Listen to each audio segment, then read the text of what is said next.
Gabriel Fortin, de marbre, sans réaction à l'énoncé du verdict. La peine maximale, avec période de sûreté de 22 ans, a été prononcée à son encontre. Au silence des parties civiles qui retenaient leur souffle dans la salle, a suivi un énorme soulagement. Ce verdict, qu'est-ce que vous en avez pensé? J'en suis satisfait. C'est-à-dire? Il a pris ce qu'il fallait, le maximum, et voilà. Ils ont fait ce qu'ils avaient à faire et moi ça me... Comment dire?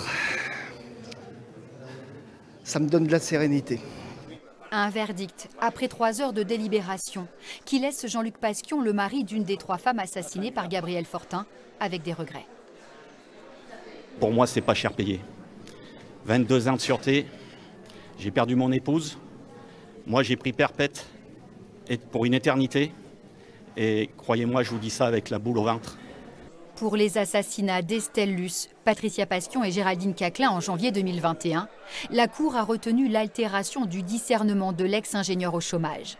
Son avocat avait plaidé le délire paranoïaque d'un homme blessé par 2 licenciements brutaux, mais il n'y a pas eu diminution de peine, comme la loi le permet en cas de troubles psychiques. C'est important que la Cour d'assises le déclare altéré.